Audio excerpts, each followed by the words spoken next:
I'm pressurelicious, yeah. I'm pressurelicious. Hey guys, Ada here. Welcome back to my channel. Today I'm going to be making smoky jollof rice. So in my pot I have my washed turkey and I'm going to be seasoning that with some salt, some curry powder, some dried thyme.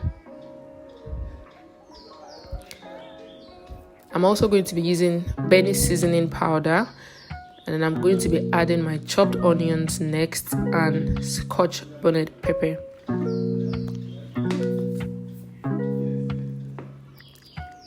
I'm not going to be adding any water to this because I want the meat to sweat out its own juice, because I want to use that broth for the jollof rice. And so while that is getting ready, I'm just prepping the tomatoes and pepper because I'm going to be putting that in the oven to roast for about 20 to 30 minutes. Now after about 20 minutes, I added boiling water to the turkey and I'm going to leave that to boil for like another 5 minutes.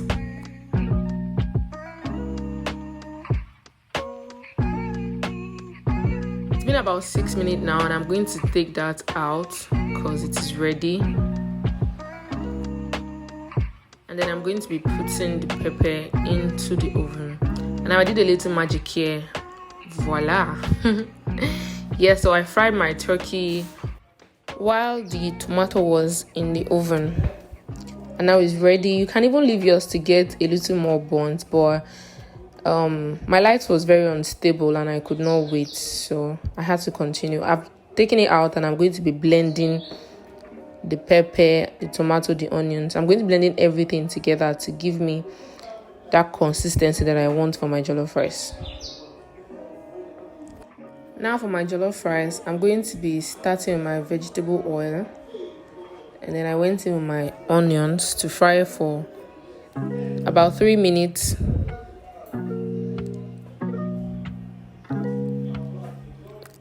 The onions have been frying for about 3 minutes, and then I'm going to add my tomato paste to it.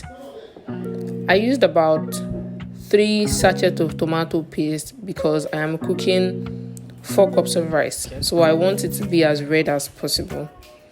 So I'll keep frying this for 7 to 8 minutes until I start to see pebbles on top of the oil. That will show me that my tomato mix is ready. I'm going to show you a closer look of what I mean by pebbles being on top of the oil, in case you are wondering.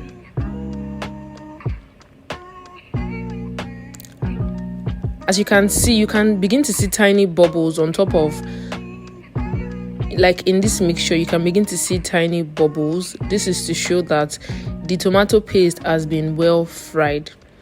Let me take you closer. So this is how you know that your tomato paste is well fried. Don't be afraid to fry your tomato paste, and don't be afraid to keep stirring so that it does not burn.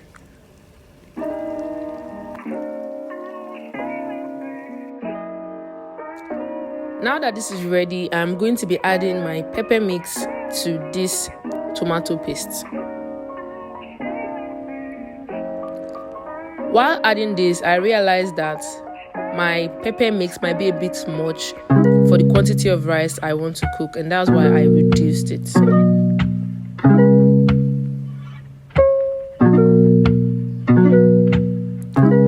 So after you have your pepper mix in the tomato paste, you are going to keep frying, because that's the whole idea of smoky rice. You want to fry very deeply.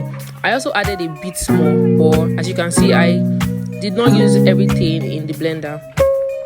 So I'm going to keep frying this. Like, that is the secret of smoky jollof rice.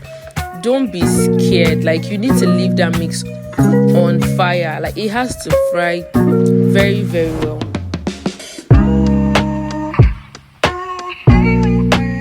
Now, this has been frying for about 10 minutes and I'm just going to keep stirring.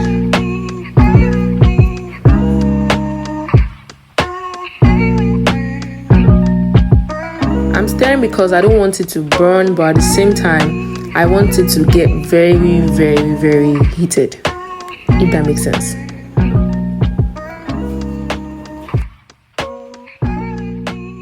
Now after about 10 minutes, I'm going to be adding in my rosemary, curry powder, thyme, my knorr seasoning cube, salt, and bay leaf.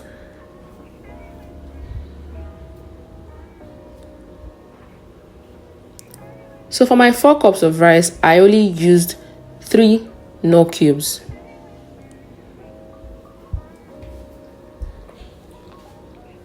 And the reason is because I am still going to be adding the turkey broth, which is already well seasoned. So that's why I'm not going to be adding any more seasoning cube. I also added some jollof rice stock powder that I had at home before adding my bay leaf. Now I'm going to be giving this a good mix. You want to mix it thoroughly so that everything combines together.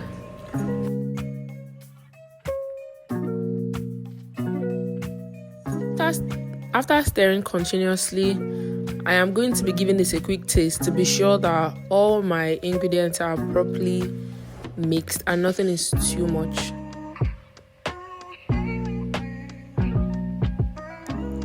Now after this, I'm going to be putting in my washed rice. I washed my rice for about 6 times just to have it this clean, and then I'm going to be mixing to combine the pepper mix and the rice together.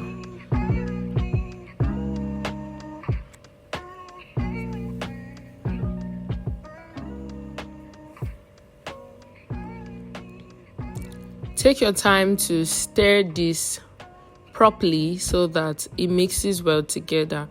And then after this, I am going to be adding a bit of the turkey broth I had earlier from cooking the turkey.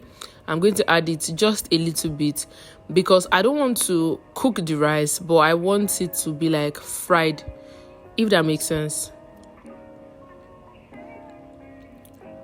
So this is me adding just a little bit of the turkey broth.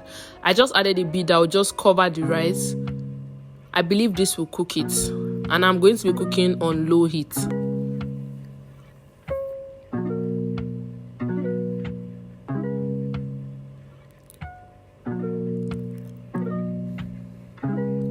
After giving this a good stir, I'm going to be covering with foil paper so that there is no air escaping from the rice.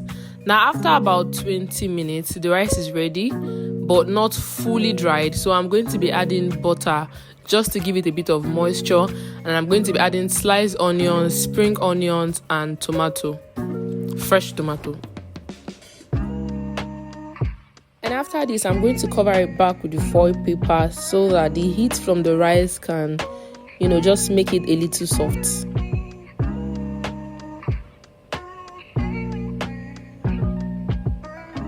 Now after about 3 minutes, my jollof rice is ready, so I'm just going to stir everything to combine. As you can see, the butter gave the rice a little bit of moisture. It is not too dry and it is not too wet in that sense. Take a look at this beautiful pot of goodness. Oh my god. So at this point, if you do everything right, you should have your pot of jollof rice looking this good. If you want the onion to, get a little bit more cooked, you can still leave that for about 1 more minute or 2 more minutes. But I wanted mine to have this fresh onion kind of taste, so that's why I put it out of the heat. So I'm just going to stir everything to combine, give it one good stir, and then what is next to do is to serve. I'm serving my jollof rice with some fried plantain and of course my fried turkey. If you watched up to this point, thank you very much. Please consider subscribing, liking, sharing, and commenting. Thank you guys so much for watching. See you in my next video.